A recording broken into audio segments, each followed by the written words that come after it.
Welcome to MLB Live Before Lock, my first ever time hosting a live show. I'm pretty excited about it. I've done, of course, the high stakes show plenty of times, so I have a little bit of experience hosting now, but this is my first time hosting a live show. I'm going to have to be trying to read comments and stuff. I don't know what I'm doing here. Luckily, I've got Terry here with me. Terry knows what he's doing. He's an old pro here. Terry, how are you doing today? Pretty well, buddy. It's good to be here with you for your first live show. I'm psyched to be the guy in the analyst chair for it, and I think everybody will be gentle on you. Everybody likes you around here, so the crowd will be gentle and ask you good questions. Plus, you gave everybody that A's tip yesterday that I'm sure some people out there should be hitting the thumbs up button right now for what they cashed on that yesterday. So yeah, everybody will be nice to you.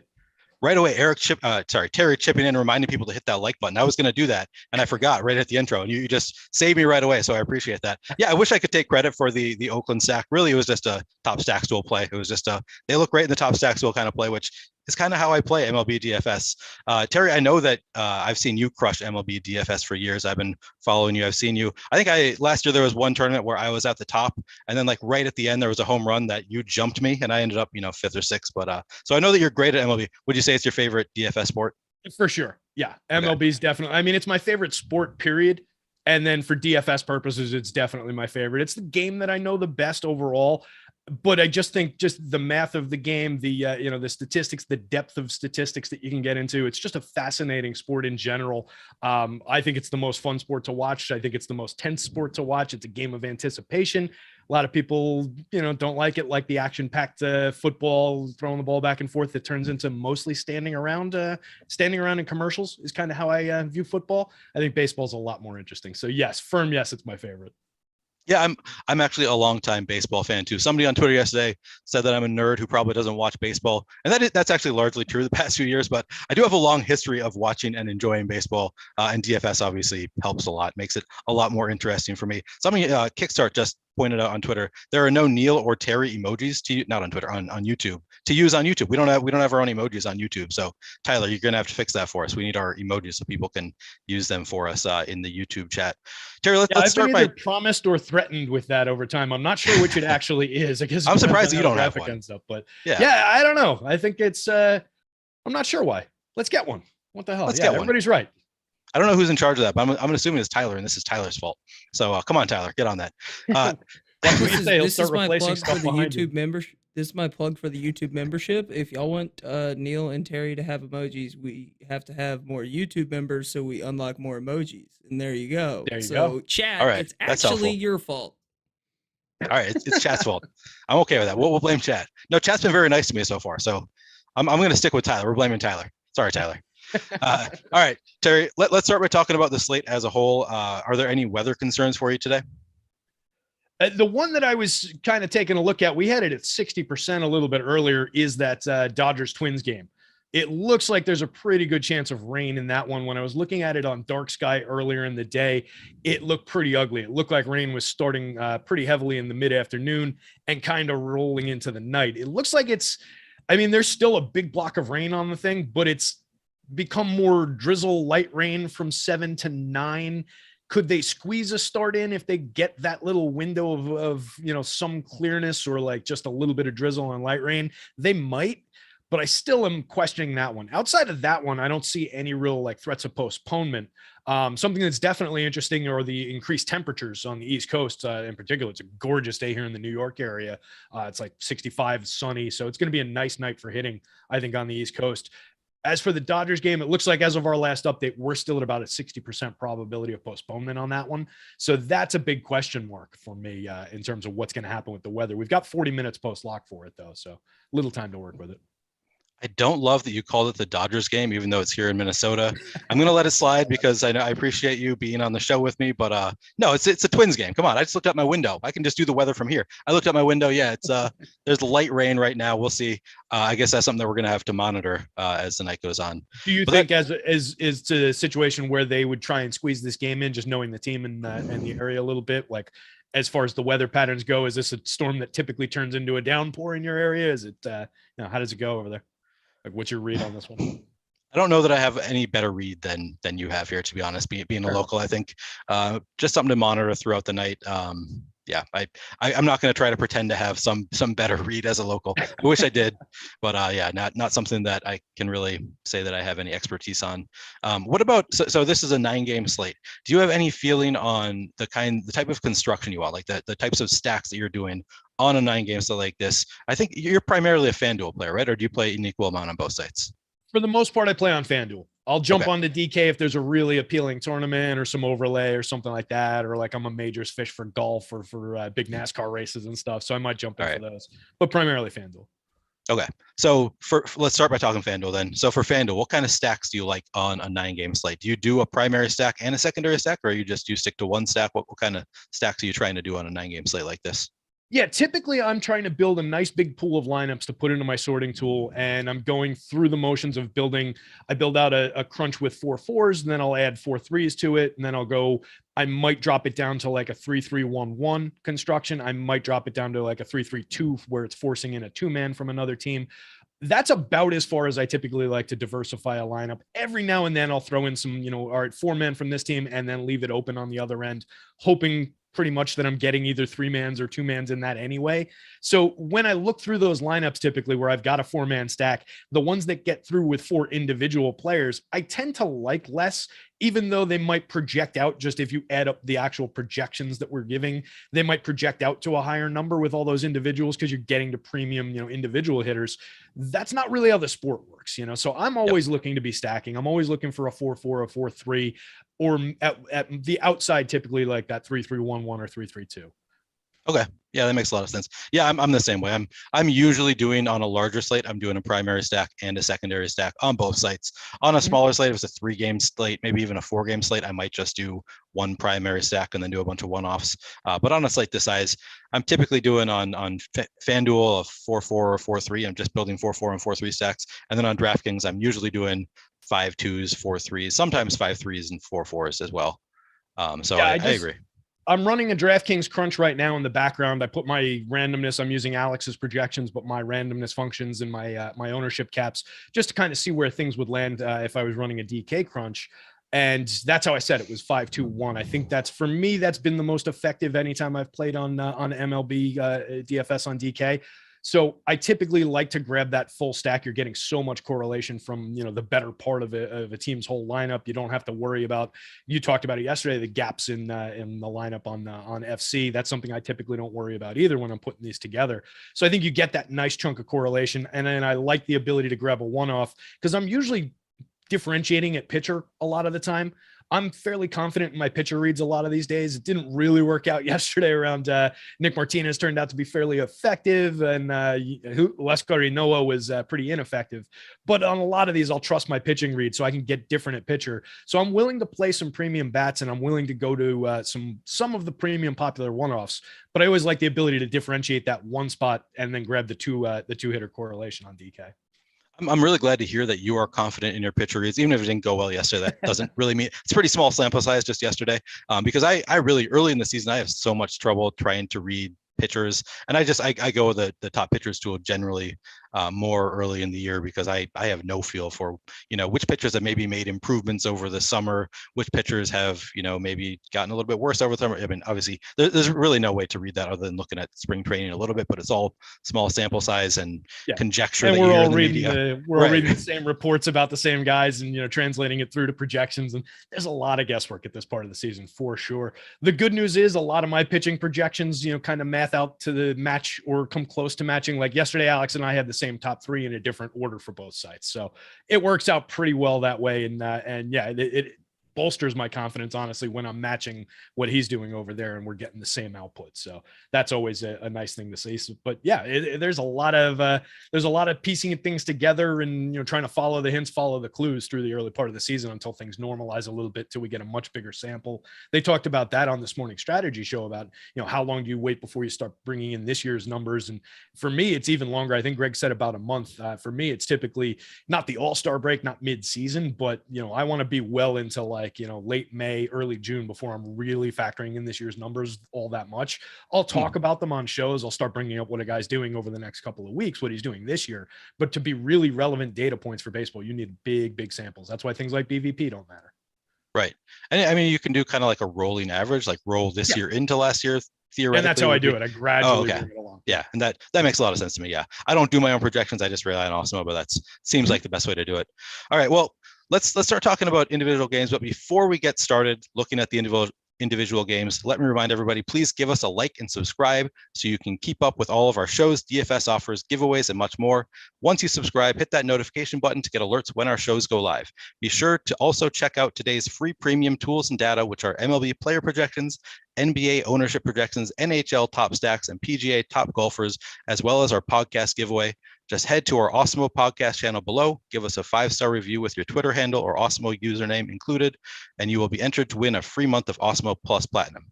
Also, you'll be happy to know that we have extended our $1 MLB Express Weekly Pass offer for 2 more days. This offer is now valid through April 13th and includes our player rankings, ownership rankings, lineup builder, and our expert Discord chat. Use promo code FASTBALL at the checkout page, or simply click the link in the video description below to activate this offer. This is a great way to get started with MLB DFS, so sign up before this offer officially expires. Okay, there we go. My first live read done, out of the way. Let's talk some baseball. You reading that? Oh yeah, you couldn't tell? No. Me just like staring at my screen. We'll get better. With time, we'll get better. But for now, just straight up reading. You make them your own over time. Let me throw in real quick on that Express plan. It's a great plan for $1 to jump on board if you're just looking to, kind of get behind the scenes, check us out a little bit, get into our Discord, all of those things. For baseball, I've talked about it on a few different shows, talked about it with EMAC the other day. Baseball to me is the sport where you can really rely on rankings and you can take the actual projections, the data points out of it almost. If I say, hey, these are the top 3 stacks on the board, to kind of roster the top 5 hitters in each of those stacks. If I say, hey, these are the top 3 pitchers on the board, what you can do with those guys. Baseball's got directionality that way that a lot of the other sports don't have. So the rankings are more effective. So I really think that's our best Express plan. But it's important to realize, guys, that the Express plan is the entry level. It doesn't include the full number projections, doesn't include the full ownership projections, the top stacks, top pitchers. For those, you need the premium plan. So that's pretty inexpensive too. It's well worth jumping on, but check out the Express for $1 while that promo's still running. Yeah, 100% agree. I mean, I said yesterday that for baseball, more than any other sport, I'm just using the top stacks tool and the top pitchers tool. Like that's basically all I look at. I look at some weather stuff. There are a few other things a couple other things maybe that I look at some days. Most days I'm just looking at weather, seeing if there are any games that I need to factor weather in, and I'm looking at the top stacks tool, top pitchers tool. That's really all I use to figure out, the exposure caps that I want to set on different stacks. So I think that it's very valuable. 100% you should sign up for that. But let's talk some games though. So we can start with pretty evenly spread out game between 2 powerhouses here. Blue Jays at Yankees. Both teams have an implied run total of 4.9. We've got Yusei Kikuchi. I'm probably not pronouncing that. Kikuchi against Nestor Cortez. Let's start talking about Kikuchi. How are you feeling about Kikuchi today going up against the Yankees? It's not really a spot that I want to mess with. He projects out fine for me in his 5th or 6th overall on the board. But I just think there are other spots that I think are a little bit more secure rather than tangling with this Yankees lineup that is just loaded with power. It's in Yankee Stadium. You don't need to really put a charge into the ball to hit one out of Yankee Stadium. But this lineup has 3 hitters who had a better than 55% hard hit rate percentage last season, 3 additional hitters, who had better than 40% hard hit. There's just a lot of power, a lot of premium contact. Yes, there are plenty of strikeouts in the Yankees lineup. Nobody's arguing that, although there's no Joey Gallo tonight, so they get a little different that way. But it's just not the safest spot in the world. I can definitely grab a few shares of Kikuchi. He's 8,000 on FanDuel. He's 8,600 on DK, and he's low owned. He's 1% owned on FanDuel, 5.2% on DK. He's a 24.5% strikeout rate last season. The issue was that he's a guy who yields premium contact like crazy. Over 157 innings, he gave up 47% hard hit last year with an 11% barrel rate, 91.9 mile an hour average exit velo. That's in a season where he made strides and really improved in the strikeout department. But yielding that much premium contact to a lineup that gets that much premium contact when they're able to put bat on ball, it's just too much of a threat. So I'll have maybe a little bit, but I don't think I'm going to really look to, push aggressively beyond the field on a guy like Kikuchi. Cortez on the other side, not really in play for me. Are you getting to Nestor Cortez here? So I haven't really been making my lineups yet. like I said, I just use the top pitchers tool. So looking at DraftKings right now, we have Cortez projected for 1% ownership, but he's one of the top two pitchers 5.2% of the time. One of the top two values 2.9% of the time. So those are good numbers. He is a positive leverage play according to the top pitchers tool. I still don't know that I'll get to a ton of them just because there are a lot of pitchers down there in that range that are under 5% owned that look a lot better than him. So I still don't think that I'm going to be getting to a ton of Cortez. It's just such a tough spot, and there are other pitchers that I think have better probabilities that are also low owned. And usually I'm generally trying to get different more so with bats than pitchers. So I don't usually on a large slate, I'm not going out of my way to get to these riskier pitchers. So yeah, I don't imagine I'm going to be getting to too much of either of those guys. Yeah, and like you said, there's a lot of guys in single-digit ownership today. It's top-heavy around Darvish, Lowry, and Haney on the FanDuel slate. It's similar on the DK slate. You can throw in, Patrick Sandoval's pulling some ownership over there. Alex Cobb's pulling some ownership in the two pitcher format. But there are a lot of guys who are owned in the single digits, so it's easy enough if you want to get to a low-owned pitcher. And there are just guys who are either facing worse lineups or just a little bit more talented, a little bit more reliable than Nestor Cortez. Cortez had a good year last year, 27.5% strikeout rate, a 4.18 xFIP, a 108 WHIP. I want to believe as a Yankees fan, but I don't. He had a pretty firm track record of not being a very good major league pitcher. And I don't think there's been a ton of demonstrable change in his arsenal. So I don't really believe in the 93 innings from last year. I mean, if he proves it to me, I'm happy to jump on board, but I'm not going to be there against this ridiculously good Blue Jays lineup tonight. Yeah, I think that makes sense. What about the other side? So you don't like the pitchers. You're not going to have a ton of Kikuchi or Cortez. Are you going to be playing the stacks against them? Let's start with the Blue Jays. Do you like the Blue Jays stacks today? Yeah, I think they make a ton of sense. Looks like they came up in that DraftKings crunch that I ran. They came up as the fourth highest stack, a little bit further down the board when I went to the 5-player. So they came up. I have the pitchers factored in, so I'm trying to figure it out. They come up as the fourth highest second man stack. If you take the pitchers out of it, that would probably push up to the third highest second man stack, and probably like third or fourth in terms of the 5-man. I'm trying to parse through the 6 and the 3 that I'm getting from Fantasy Cruncher here. But yeah, those ridiculous bats are absolutely involved going up against a left-handed pitcher.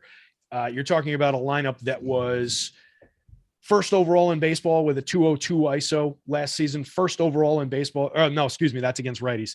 Second overall in baseball with a 197 ISO against lefties. Third with a 20.8% strikeout rate. Second with a 116 WRC plus, 16% better than average. And second with a 4.22% home run rate for this year's active roster using last year's numbers against left-handed pitching. So this is a team that smashes lefties. They smash righties too. I want to be all over stacks from this group. They're all owned in the single digits. They're expensive. They're difficult to put together, but I think there are enough cheap bats and there's enough cheap pitching that you can definitely get to some stacks from this Blue Jays lineup. So Springer, Bo Bichette, Vlad Guerrero, Teoscar, Lourdes Gurriel is a little bit underrated on a lot of slates. He's 1.3% owned, 3,000 on the FanDuel slate. Get to these bats. Matt Chapman at third base, veteran star caliber hitter who had a bad year last year, struggled through his 622 plate appearances. He went 210, 314, 403. He still hit 27 home runs and had a 193 ISO, created runs 1% better than average in a terrible year. He's a former MVP candidate from 3 years ago. He had 30 some odd home runs 2 years ago. So yeah, be in the Chapman business. Alejandro Kirk is a great option at catcher. Blue Jays are loaded, similar to the Yankees. Yeah, I feel like you can play them as a primary stack, and they're not getting a ton of ownership, only projected for 5.9% ownership for the stack. You can also play them as a secondary stack. They got some great bats or one-offs. I feel like, they're definitely going to be a great stack across the board. And you said similar to the Yankees, so it's a similar story for you. You're going to be playing some of the Yankees as well. Yeah, absolutely. Particularly, they're interesting on DK. Everybody on DK is in single digits. Aaron Judge is the most highly owned player at 6.9% ownership, followed by Donaldson at 5%. And then everybody drops to 3% or lower. On FanDuel, those top two hitters, Donaldson and Judge, are pulling around 15% ownership, but the rest of the lineup, again, is in the single digits. And we're talking about hitters in that lineup like Anthony Rizzo, Giancarlo Stanton, DJ LeMahieu, Gleyber Torres, I'll even throw into that mix, despite his ridiculous struggles over the past few years in terms of power. These are phenomenal options for MLB DFS. Giancarlo Stanton is the exit velocity leader across like every possible type of hit. He is the leader in StatCast in exit velocity for career for all time. He's ridiculous with contact. 15.7% barrel rate, 55.6% hard hit last season. Don't worry about the strikeouts. We're looking for the offense. We're looking for the home runs. We're looking for that upside. When these guys are as low owned as they are, I want to be involved, and they're low price too for the caliber of bats that they are. So yeah, absolutely fire away with both of these stacks. Especially righties against Kikuchi. He typically struggles against righties as well. So yeah, it's a great spot for the Yankees stacks. I want to hit on a question real quick. So Brain Train, DM Brian 007 asks, how does one create a primary versus secondary stack in Fantasy Cruncher? So all I'm doing when I'm creating stacks in Fantasy Cruncher is I'm going to the advanced options, go to team stacks, add a team stack, and then you can, when you're creating stacks, so you say stack size, I'll usually put in 5 for my primary stack, and then you can see all the teams. You can set different exposure caps for each team, which is often how I do it. Sometimes if I don't have the time to do that, like yesterday, I'll look at the number of teams on a slate and say it's a 10-game slate. If you want to have an even number of every team, I'd put in 5% at my exposure cap, and every team I'll get to 5%. Usually I'm not going to be that, I'm never going to be that restricted. I'm always going to put a little bit higher number than that because I don't want to force every team in there. But so that's how you create a primary stack. And then at the top, you can just say add team stack again. So this is how you do a secondary stack. I'll put this in at 2 players there at the top, and now that'll create 5-2 stacks. And again, you set exposure caps for every team. Typically for me, the secondary stack, I don't do it team by team. I'm usually just letting it run or I'm setting a cap that is less restrictive for my secondary stack, but it's as simple as that. I'm just creating a 5-player stack and a 2-player stack, or a 3-player stack, or a 4-4, 4-3. But that's to answer your question, Brian. It's pretty simple in Fantasy Cruncher to do, and you can play around with it. It's pretty useful, I think. Absolutely. And it's powerful, and you can get as granular as you want. If you're inclined to get in there and say, hey, for my primary stacks, I only want hitters from these 5 teams that I really think are the true, you can use the top stacks tool to parse that. Go for the top 4 overall probability teams and the best leverage team. Throw them in there as your primary stacks. Then you can get even more granular if you're inclined to, and get in there and say, all right, I only want the 1, 3, 4, and 7 hitters from this team. Don't do it that way. But, for example, you could get that ridiculously granular with it. So it's a really powerful tool. I do exactly the same thing as you do, where I'm just kind of setting my exposures. I'm leaving the entire lineups in there. I don't get granular and specify hitters for each team or anything like that. And then I actually just hit the clone stack button and have it just replicate the other one and switch it from 4 to 3 and fire away. So yeah, it makes it very easy to build effective stack lineups. Yeah, I find it really useful, and it's really. MLB for me is the quickest sport. Like if I don't have the time, I could make my full MLB sets on both FanDuel and DraftKings in 15 minutes. That's what I did yesterday because I didn't have time between I had meetings and then a show, and it didn't go. If I had had more time, I think I would have gotten to that Oakland stack a little bit more. So it didn't work out yesterday, but you can do it just fine. Obviously, it's the more time you spend getting the stack exposures that you want, probably the better you're going to do in the long haul. But it's pretty simple once you figure out how to do it. Let's move on to the Brewers at Orioles. The Brewers have a 5.5 run implied total. Orioles 4.2. We've got Eric Lauer going against Alex Wells. Let's start with the pitchers. Are you playing any Eric Lauer for the Brewers today against the Orioles? I will probably get to some Eric Lauer. He doesn't project that great for me. He's one of our better projected. Alex and I have a bit of a disagreement on this one. He ranks number 2 on our board in terms of probability of being a top pitcher on FanDuel, number 2 in terms of being a top 2 pitcher on DK. He is pretty significantly owned on both sites, particularly on FanDuel. His ownership is double the probability of success of him being the top pitcher over there. And I have concerns about the reality of last year's numbers, the quality of last year's numbers, and the matchup. So I don't love the spot for Eric Lauer, and I think he's expensive at 9,100 on the DK slate for this spot. 118 and 2/3 innings last year. He gave us a 23.9% strikeout rate, still walked 8.4% of hitters, came to a 1.14 whip, had a 4.26 xFIP. So his xFIP was essentially an entire run higher than what his very quality ERA was. So he benefited from luck. He benefited from defense. He had a 10.6% swinging strike rate, which is right around league average. Nothing really special there. He had a really concerning called plus swinging strike rate of just 26.2%. That's significantly below average. His contact numbers were okay. 8.2% barrel rate, 18.2 degree average launch angle, puts the ball in the air a lot in this park against a home run hitting team that is very right-handed going up against a left-handed hitter. They own lefties. If we look at last year's numbers, 36.8% hard hit is okay. 89.8 average exit velo. But when you're doing it at that launch angle, I get a little bit concerned in this park. And talking about the Orioles against left-handed pitching, if we're looking at, again, this year's, all the numbers I'm going to be giving for teams, guys, rely that it's this year's active roster looking at last year's numbers. So what they compile if they were this team last year, using last year's numbers. So this Orioles team was a 174 ISO, 9th in the league. They had a 102 WRC plus, 2% better than average creating runs. A 3.57% home run rate was 9th best in baseball against lefties. They hit 74 total home runs. That was 3rd best in baseball against lefties last season. So this team's got some pop. There are some strikeouts on the board. 23.1% strikeout rate, was 18th overall against lefties. I don't know that Lauer's going to rack up enough strikeout upside against this team to offset their quality in the split. I actually wrote up the Orioles stack today in my secondary featured stack. I kind of like these bats as a sneaky option, sub 1% ownership for most of these hitters. I'm more on the Orioles side of this one than I'm on the Lauer side. I'm willing to be wrong about it. I will have some Lauer, but I'm not a believer. All right, I like that. So we're jumping right from Lauer to the Orioles stack, and they actually look fine in the top stacks tool as well. So even though Alex likes Lauer better than you do, he also has Baltimore going a little bit under-owned at only 1.6% projected ownership, top value 5.6% of the time, top stack 2.8% of the time. So they look good in the top stacks tool. If your models also like them, that's a nice little vote of confidence. Maybe I'm going to try to force in some Orioles stacks as well. Anything else? Anybody individually of the Orioles batters that you want to bring up that you like particularly, or do you just like the stacks as a whole? So I like, basically I'm focused on the top 4 plus Anthony Santander. You can work in Ramon Urias, who's hitting 5th. I would prefer it if Santander was hitting 5th and we could just go a straight line at like 1 through 5. Urias is okay. 7 home runs in 296 plate appearances last year, created runs 15% better than average. He gets on base at a nice clip. So I'm fine with building him in. I don't really need the back 3 in this lineup. If you need a catcher on DK, Robinson Chirinos does have a decent stick in terms of power. He hit 5 home runs, had a 227 ISO last season, but he's not an overly reliable hitter. There are better catchers, but you could work him in. He's hitting 9th, so he even wraps back around. But we're talking about the top end of this lineup. Cedric Mullins, 30-30 season last year. That was the 21st in American League history. The last one was Mookie Betts in 2018.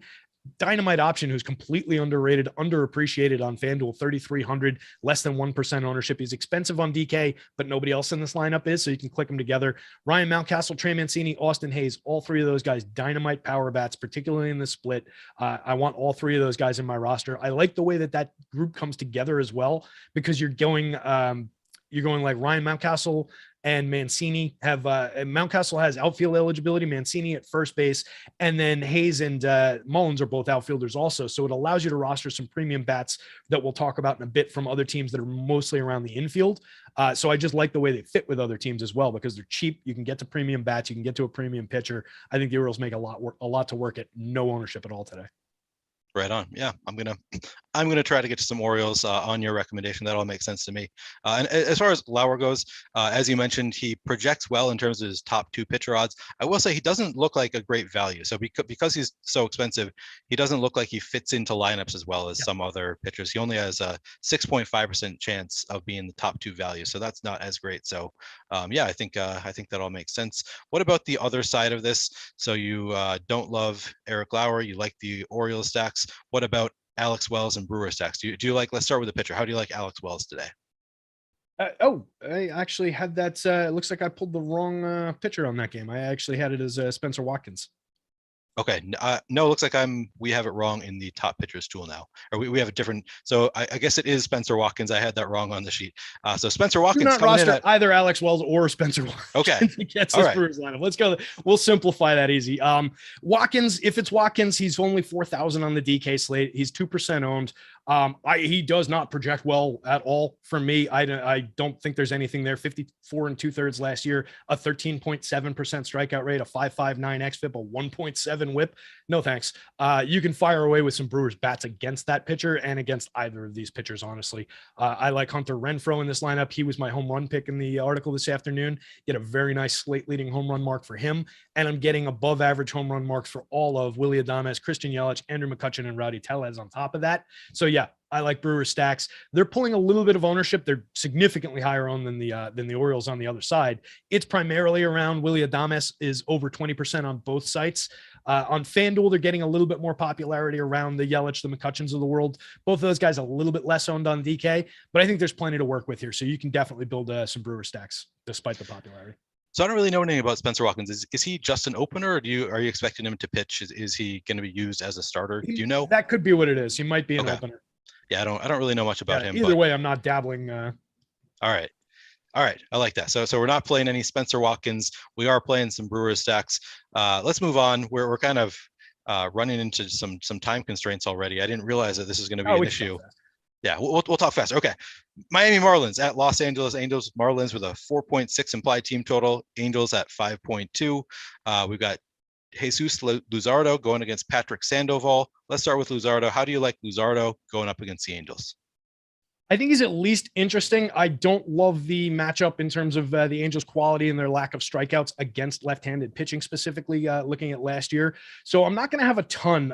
He's a pitcher I'm keeping my eye on for the year, though. Supremely talented kid. Struggled with his control and command last season. Walked 11%, had a 4.84 xFIP, a 1.62 WHIP, 22.4% strikeout rate. At 7,100, 7,300 across sites, you can get away with it tonight, but I don't expect a ton. He had a nice spring. I think the depth will be there if he's pitching well. There are strikeouts in this lineup in general, but they were very good in terms of the overall against left-handed pitching last season. So it's probably more of a stay away than it'll be in different matchups. 21.2% strikeout rate for the Los Angeles active roster, 7th best in baseball last year. So I don't love the spot for the kid, but I do like the pitcher in general. All right. What about the other side, Patrick Sandoval? How do you like him going up against the Marlins? Sandoval, I do like a lot. 25.9% strikeout rate in 87 limited innings last season. 9.9% walks is inflated. He needs to cut that down, but he still managed a 3.79 xFIP, a 1.21 WHIP. What I love, 15.2% swinging strike rate. He's just got electric stuff. Good at keeping the ball in the yard. 6.3 degree average launch angle, 35.4% hard hit. You can definitely get to some Sandoval. He's not overly expensive at 84. He's a nice mid-range price. 79 is cheap for him on DK. He's popular, but I don't really care. 20% ownership is nothing over on DK. Under 10% on FanDuel. I definitely want to be involved in that. Yeah, Sandoval looks like a slight negative leverage play on DraftKings, but not something that I'm hugely concerned about. As I said, I like to get more with the bats and the pitchers, so I'm not majorly concerned about that. And Luzardo also looks like a very neutral play on DraftKings. What about the stacks? Do you like the Marlins stacks going up against Patrick Sandoval? Not particularly. It's not a spot that's really popping out for me. They're cheap. They're easy to get to. They're low owned. So if you wanted to put together starting, Jorge Soler actually as a one-off would probably be more interesting. 2,800 on the FanDuel slate, 41 on DK, owned under 5% on both sites. Immense power upside from Jorge Soler. If you wanted to put him together with like a Garrett Cooper, De La Cruz, Jesus Sanchez kind of a stack, I'd be okay with that, but I'm not going out of my way for these hitters on this slate. I think they're just better bats to get to. Could they surprise against Sandoval? Yeah, but I think I prefer the pitching side of it. I think there's enough strikeouts here for him to chase the Sandoval side. Okay, and what about the Angels? Angels look a little bit more relevant going up against Luzardo. Everything I said about the control is going to come into play. He's probably going to be putting too many guys on base. There's plenty of power in this lineup. We're assuming Mike Trout is in. I haven't seen the confirmed whether it popped out yet or not. But yeah, if you can get to a combination of Ohtani, Trout, Rendon, Joe Adell, Jared Walsh, any of those hitters, if you need a catcher, Max Stassi is fine if he's in the lineup. They're definitely good ways to put together that Angels lineup. And like I said, they're good at keeping the ball in play against lefties. So between his control issues, their ability to put the ball in play, their power upside among the top 3 or 4 hitters, definitely can build some Angel stacks. That said, they're somewhat popular here. So depending on where they rank out in terms of leverage, let's see on the top stacks, looks like they're just squeaking by at efficient ownership on the DK slate and negatively leveraged on the FanDuel slate. So maybe I'm more interested on the DK slate than on the FanDuel slate. Yeah, that makes sense to me. And what about if Trout is out, does that make any difference for you? Like if we can get another cheap bat in there, or do you think that'll make a difference for you?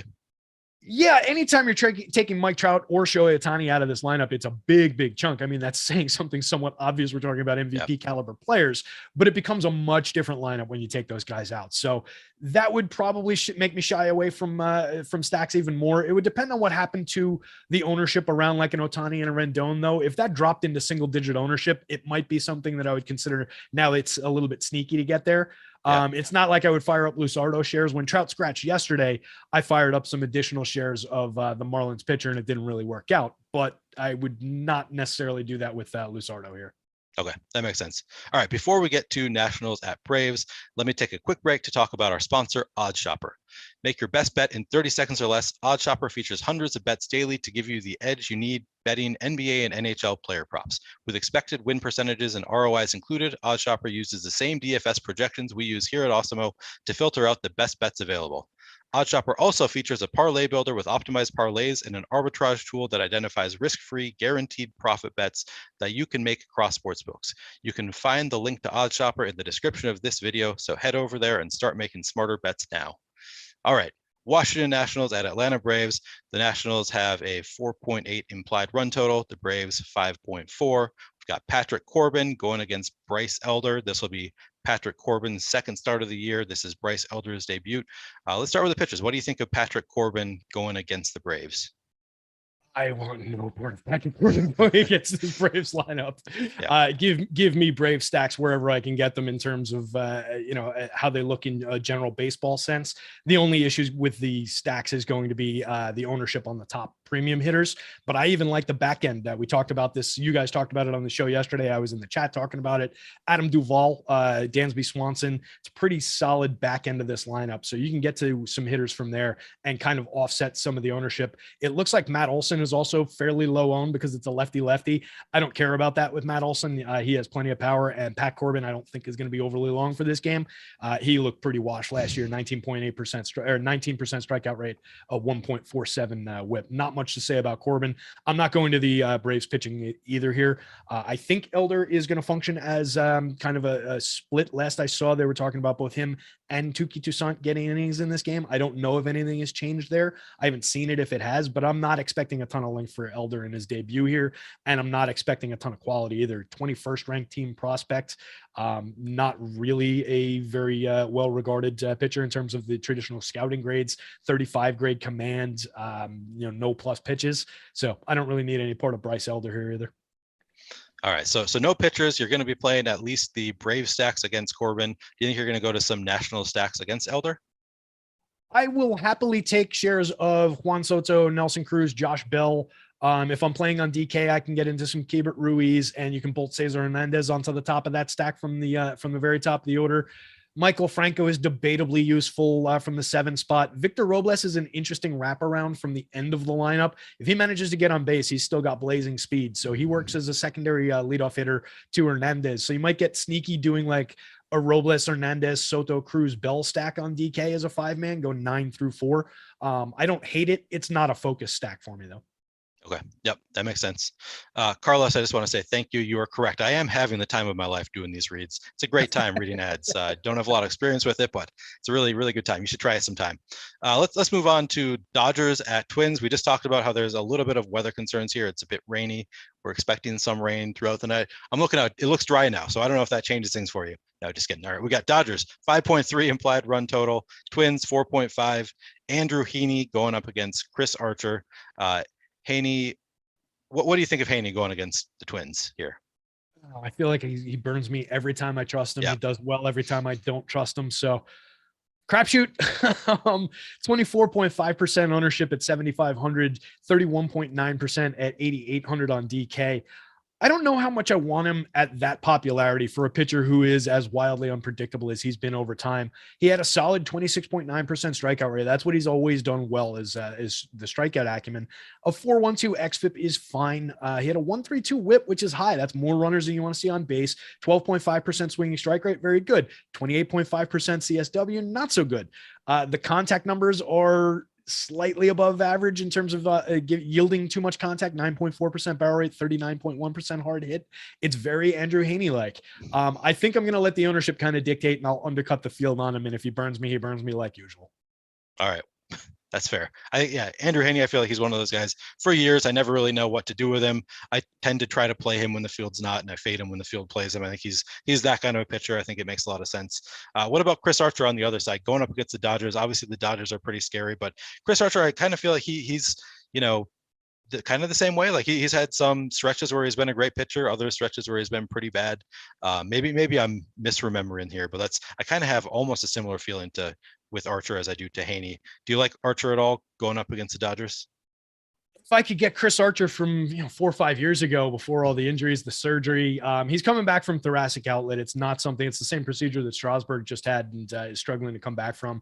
No pitchers really ever come back the same from that surgery. Okay. Shoulders in general really scare me with pitchers, and that specific surgery is just devastating to these guys. He did throw 19 1/3 over 5 spots last season. Just getting a little bit of work in. They called them starts, but obviously that doesn't add up to a bunch of full starts. 25.3% strikeout rate. The stuff is still kind of there. 9.6% walks, though. Puts too many guys on base at this point in his career. And over that limited sample, the hard hit rate was 50%. 92.1 mile an hour average exit velo, 13% barrel rate. It just feels like a pitcher who's just leaving stuff out over the middle of the plate when he's not striking guys out. I don't really want to be involved there against a ridiculously good stack like the Dodgers. Yeah, that all makes sense. Yeah, I guess I'm probably remembering like one start here or there when Chris Archer was kind of flashing his old form, and I took it to mean something more than it is. So I think that makes a lot of sense. What about the stacks going against these pitchers? Do you like the Dodgers stacks going up against Archer? Yeah, I think you can get there. They're a little bit popular on both sites. The top 4 or 5 hitters in the lineup, both in all 4 are in double digits on both sites. They drop once you hit Justin Turner hitting 5th, and I think that back end is extremely capable. Like these Turner, Will Smith, Cody Bellinger, Chris Taylor, Gavin Lux. There's a lot of teams in the league that would be happy to have those as their top 5 hitters, let alone their back end. So you can build with that. They're all owned in the single digits. They're all inexpensive for their overall quality. The top hitters in the lineup, thread them into stacks with those other guys and kind of offset some of the ownership, and you're fine. They're expensive, they're highly owned, but they're extremely, extremely talented and worth getting to. Yeah, that makes sense. And your Twins on the other side too. They're low owned. There's a lot of power there. It's just a matter of which version of Heaney am I getting, but I think you can get to some under-owned Twins bats here. I like that. I think I plan to get to some under-owned Twins bats. They have slightly positive leverage, so I think you can play all the Twins. No, not all the Twins you want. It's still not. They're still not going to be that great. They have slightly positive leverage. I'm only saying that because I'm a homer. You should just jam in the Twins because I'm a Twins homer. No, and the Dodgers have slightly negative leverage, but like you said, yeah, you can still play Dodgers, and you can get a little bit unique by just playing some of the batters from the bottom end of the lineup. So I agree with you there. Does it make it any more of a, just game theory wise, real quick, because I know we are pressed for time. We'll talk fast. Does it make it any more of a focus for you thinking maybe some of these Dodgers bats go under-owned, particularly the top end, because of those weather concerns? Are you maybe willing to build some in and ride it up until 10 minutes before game time and then make swaps if you have to?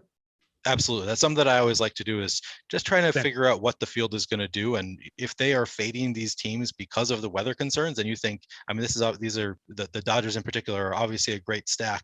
If the field's not going to get there because they're concerned about weather, that is something I'll be paying attention to and try to take advantage if you can, if you have time to do that tonight. One thing that I do always do when I'm worried about the weather at all is I try not to have one-offs from these teams. So I try not to, play a one-off Dodgers bat or Twins bat. I try to force them into full stacks more so than using one-offs, which you can do in Fantasy Cruncher. There are various ways to do it, but typically if you're hand building or in Fantasy Cruncher, I would try to avoid one-offs from these teams. What about pitchers? I mean, if we're concerned about rain, oftentimes the pitchers are a bigger concern than the batters if we're concerned about like an in-game delay, because if there's a delay after the second inning, then the pitchers usually don't come back. Obviously the batters will still get full games. Do you have are you going to change anything in your process? I guess you're not really getting to either of these pitchers anyway, so it's not a huge concern. Yeah, it might shave some of the ownership off of Heaney. Like if the rain threat cut Heaney from a 31.9 to like a 20% ownership, it might make him a little bit more intriguing just based on the overall strikeout upside. I think if you do get an in-game delay, if this plays at all, it much more likely would affect any Archer. I'm not going to be on him anyway, but that idea would kind of take him even further out of play, because you're not going to have a guy who's coming off that surgery, start the game, come in, sit for an hour, and then go back in. They're just not going to do that. So any delay would just take Archer completely off the board. That's a good call. Yep, that makes sense. So we're probably it's just another reason not to play these pitchers that don't look that great to begin with. So you can factor that in if you want to. All right, Royals against at the Cardinals. Royals 4.3 implied runs. Cardinals 5 implied runs. We've got Daniel Lynch going up against Dakota Hudson. First of all, how do you like Daniel Lynch going up against the Cardinals? I am firing away with Cardinals bats going up against Mr. Lynch here. That lefty is not going to be long for this world going up against this right-handed heavy team. They have ridiculous power. They have ridiculous upside. He has no strikeout acumen, 17.7% strikeouts, walked the world at 10%, 5.22 xFIP, 163 whip. Fire away with Cardinals bats. He gave up a 44.3% hard hit rate, 90 mile an hour average exit velo, 10.4% barrel rate, 14.5 degree average launch angle. Those things add up to home runs. Fire away with Dylan Carlson, Goldschmidt, O'Neill, Arenado, Edman, Bader, DeYoung, all these guys. I like that. Okay. Cardinal stacks, yes. Daniel Lynch, no. Easy enough. On the other side, Dakota Hudson, you're going to be playing him against the Royal stacks. I'm a little hesitant around Dakota Hudson. I don't know that I, am a full believer. He's a talented kid, but the strikeout rate, he's never been like a majorly impressive strikeout pitcher at the major league level. 174 and 2/3 innings in 2019. He turned in an 18% strikeout rate, walked 11.4%. We're talking about a kid who was pitching at 24 in his first full season of experience. The fastball's very good. He's got a plus fastball, 70 grade traditional scouting fastball. Good stuff. A highly regarded prospect. I want to see a little bit more of it before I'm going to dive in with 20% of the field on DK. I think it's fine to be around the field, maybe undercut it a little. He's got the talent. He can definitely get through this lineup. There are some strikeouts in this lineup for him, particularly Adalberto Mondesi, as talented as he is, 30% strikeout rate last season. Michael A. Taylor pushes 30%. Salvi pushes 30%. So there are some strikeouts, but there's also a lot of dead spots. Whit Merrifield under 15%. Andrew Benintendi 18%. Carlos Santana 15%. The back end guy is only 13 and 16%. So strikeouts are going to be tough to come by. For the price on FanDuel, I'm not really going to be interested in Dakota Hudson. On DK, it's completely different. 6,300 on DK, 9,500 on FanDuel. That tells the full story. Get to him on DK, leave him out on FanDuel. I could have simplified. Yeah, that sounds pretty simple. I like that. That's a good call. He looks like a decent play on DraftKings, but I would not be playing him at 9,500 on FanDuel unless he's like 0% owned. What about the Royal stack on the other side of him? I don't love it. They're a keep the ball in play kind of a stack. They don't have a ton of power outside of Sal Perez. Carlos Santana does have power, but he hasn't really flashed it all that much over the last 2 years. Only 19 home runs last season. If you want to grab Sal Perez at 5.8% ownership on DK and 0.9% ownership for 3,400 somehow on FanDuel, I am fine with going to that. 48 home runs last year, all the power in the world. So maybe some Sal Perez one-offs, maybe some Bobby Witt one-offs, but he's a little popular on DK. He's low owned on FanDuel, 3.2% at 2,500, works at short and third. Maybe I'm talking myself into a couple limited top end only stacks from the Royals, but not a lot to see here. Okay, that makes sense. All right, well, next we've got the Rockies at Rangers, but before we do that, let me take a quick break to talk about the Awesemo MVP text program.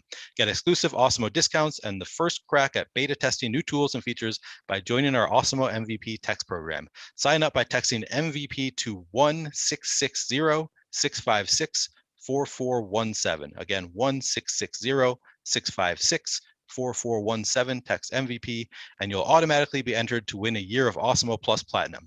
We also have a 50% off Awesemo Plus Weekly Pass discount available for MVP program subscribers, so make sure to take advantage of this offer. For more information, simply click the link in the video description below. All right, on to Colorado Rockies at Texas Rangers. This is a high-scoring game. We've got the Rockies with a 5.1 implied team total, Rangers 5.8. We've got Chad Kuhl going up against Martin Perez. How do you like Chad Kuhl going up against the Rangers? I don't really love any part of this game. I think the Rangers definitely have major upside in terms of their offensive ability, but they're just so popular. They're our top stack in terms of probability of being the top team. So I will have Rangers, don't get me wrong. But what concerns me is the -8 leverage score that we're looking at on the FanDuel slate, -5.9 on the DK slate, 9% probable to be the top stack on DK, own 15.6% as a stack. These guys are really difficult to roster in unique configurations through the top end where the quality is. So you're looking at hitters like Adolis Garcia, who was tremendous in hitting 31 home runs, stealing 16 bases, but not the most reliable guy in the world. Only created runs exactly at league average, despite those standout counting stats. So you get concerning toward the back end of the lineup. I like Willie Calhoun as an underrated post-hype prospect kind of a guy. Use him as a wraparound stack, differentiate toward the top end. Brad Miller, Marcus Semien, Corey Seager, Mitch Garver, Nate Lowe. Nate Lowe, excuse me. Always mix those up. That's the focus you want to be on. All those guys are owned in the mid 20s to 30, approaching 30% range, or at least the high teens. So they're just difficult to get to. But Chad Kuhl's totally targetable. 12% walk rate last season. Gave up plenty of premium contact. So I'm not worried about Chad Kuhl. I'm not rostering him as a pitcher. I just don't know how to get to these Rangers in like unique enough ways to make them my top target in terms of stacks. Okay, that makes sense. And then on the other side, we've got Martin. Is it Martin or Martin? I'm not sure. We don't Martin. Have Martin Perez going up against the Rockies. How are you liking Perez today? Yeah, not really chasing him. Rockies on the road are always targetable, but you're talking about a lefty who had 19.1% strikeout rate, middling numbers in the terms of xFIP, an inflated 151 whip last season, no swinging strike, 8.3% swinging strike rate, 26.5% CSW. It's just not there really anymore for Martin Perez. So I'm not really going to him. He's been a guy who's won some tournaments for people at low ownership in the past, but I don't really see it here. Only a 19.5% aggregate strikeout rate for this Rockies lineup. So they put the ball in play. Chris Bryant in the middle of it, CJ Cron, ton of power, lefty righty. So if you wanted to build a couple of Rockies stacks at lowish ownership, they're pulling some in the mid-teens around the guys that I would want to get to. So I don't love it, but like Randall Grichuk hitting 6th is kind of low owned for some home run upside if you wanted to do that. CJ Cron owned in the single digits. I can always use as a one-off hitting cleanup for this lineup. Immense power there, but I'm not really going out of my way to stack Rockies either. Like I said, it's not really the most intriguing game for me. All right. Makes sense. All right. We've got 2 games left. We've got maybe 4 or 5 minutes, and then they got to start the NBA deeper dive. So let's try to blow through these pretty quickly. Houston Astros going up one or 2 NBA games. Do they need the full hour? I think we can. That's a good point. They'll probably be fine with it. And then they got live before lock too. So that's probably fine. We can take our time. All right. Good. We'll jam through. All right. I'll slow down a little bit. All right. So we got the Astros going up against the Diamondbacks. Astros with a 5.4 implied run total. Diamondbacks at 4.3. Luis Garcia going up against Madison Bumgarner. How are you liking Luis Garcia going up against the D-backs? I love Luis Garcia going up against the D-backs here. We've got him owned. I do not understand our ownership projections on Luis Garcia tonight. 9,400 on DK. I get that he's expensive. 8,600 on FanDuel. I get that he's expensive, but our ownerships have him in the low single digits. I'm talking below 5%. I'm not going to say we're wrong, but I would not be surprised to see that significantly higher tonight. He is a major target for me. 26.4% strikeout rate last season, 1.17 xFIP, 1.17 whip, 13.4% swinging strike rate. Premium contact limited 7.3% barrel rate, 38.7% hard hit is a little higher than you'd like, but it's certainly around league average. Kept the ball in the yard fairly effectively, and he's just going up against the Diamondbacks lineup that I don't think he's any good at all. And there are plenty of strikeouts for him here. So he is my top projected starter on the board in my projections. Tim and Yu Darvish at the very top of the board, separated by a pretty good amount over the field. Fire away with under owned Luis Garcia. I don't understand where we've got him projected in terms of ownership.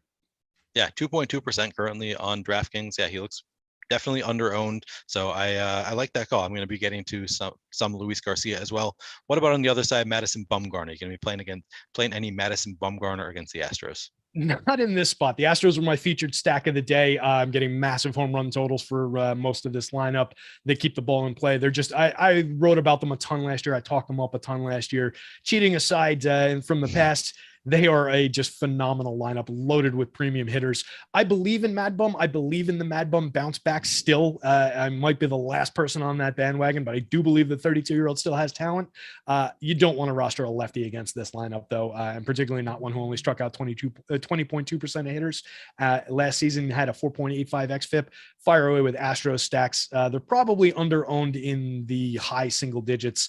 Yuli Gurriel, one of my favorite hitters in the league, gets no respect as American League batting crown last year. 2,600 on the FanDuel slate, 3,900 on DK. Not a ton of power for Yuli, but he created runs 34% better than average hitting in the middle of that lineup. Kyle Tucker, Jordan Alvarez, Alex Bregman, Jeremy Pena, their highly regarded rookie who took Carlos Correa's job. Super cheap, hitting either second or eighth, regardless of where you get him. Chas McCormick, under-owned, excellent contact marks at the back end of this lineup. You can use all parts of this Astros lineup in this spot. All right, good to hear. So you like Astro stacks going up against Mad Bum, and you like Luis Garcia. Does that mean that you don't like the D-back stacks, or are you going to get to some D-backs as well in your lineups that obviously don't have Garcia in them?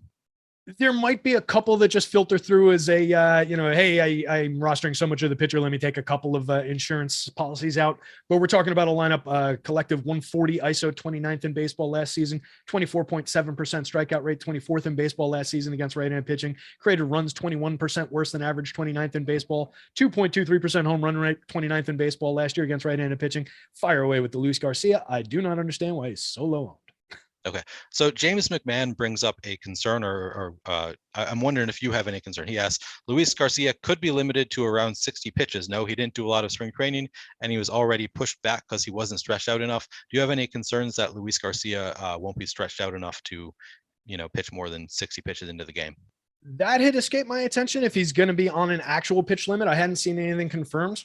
Let me do a quick Google here. That could explain our ownership numbers. So I might be wrong about that. I think he's asking the question. I don't think that he's saying that he's seen anything. He just said I haven't seen a lot in spring training. So I haven't seen a confirmed pitch count on him. Okay. It's in the back of the mind with all of these guys though who haven't made multiple starts yet. So does it concern me if there's a story out there that they're going to hold him to 60 pitches? That would concern me. But from what I've seen, I haven't caught that. So that would be the only lingering thought there. I do have him projected at a 5+ innings in the projections that creates the number I'm getting on him. So maybe keep your eyes on the news for that one. Yeah, something to look into, but haven't seen anything yet that Luis Garcia is going to be limited. He looks good in the tools, so other than the ownership number being really low, maybe other sites are not projecting him for a full game. I don't know, but he looks good in the tools. So I think for now I'm going to be planning on playing him, but maybe something to keep an eye on. Keep your Twitter alerts on to see if Luis Garcia might be limited. Let's move on to the next game. We got Padres at the Giants. Padres with a 4.2 implied run total, Giants 4. We've got Yu Darvish going up against Alex Cobb. How do you like Yu Darvish against San Francisco? Darvish is the top pitcher on the slate in terms of proven talent and general upside. Like I said, he and Luis Garcia, and if I'm shaving innings off Luis Garcia, it will be Yu Darvish at the top of my board. He's expensive, but he's worthwhile. 29.2% strikeout rate, 1.09 whip, 12.1% swinging strikes last year. I do like this Giants lineup in general, but there are plenty of strikeouts there for Darvish to go find, and I don't think they're going to really threaten him. He's the only ace caliber pitcher or guy who has at least formerly been an ace caliber pitcher on this slate. Fire away with Darvish shares.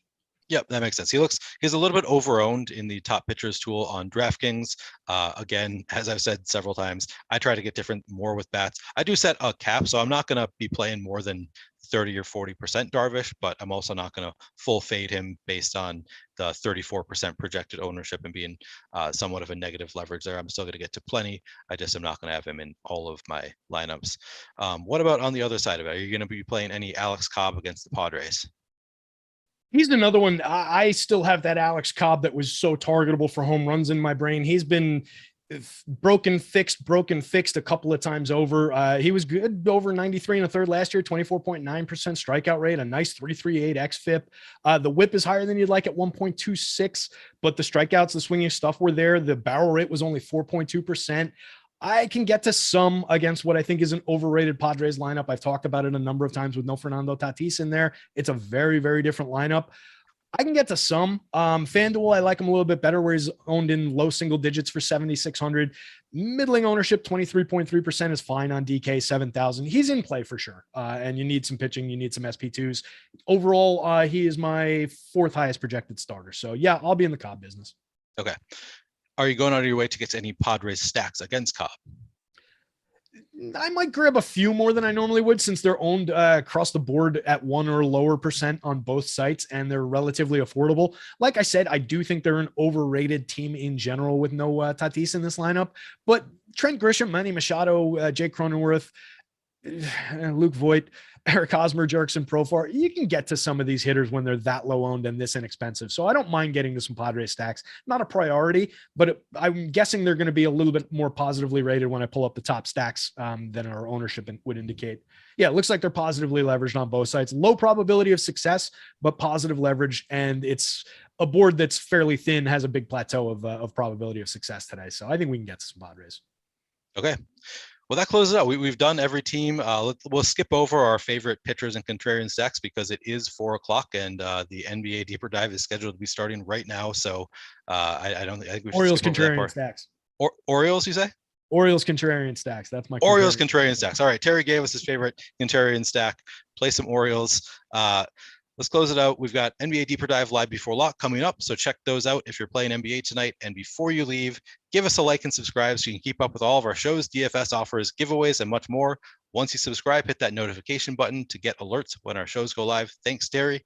Thanks for watching, and good luck tonight. Good luck.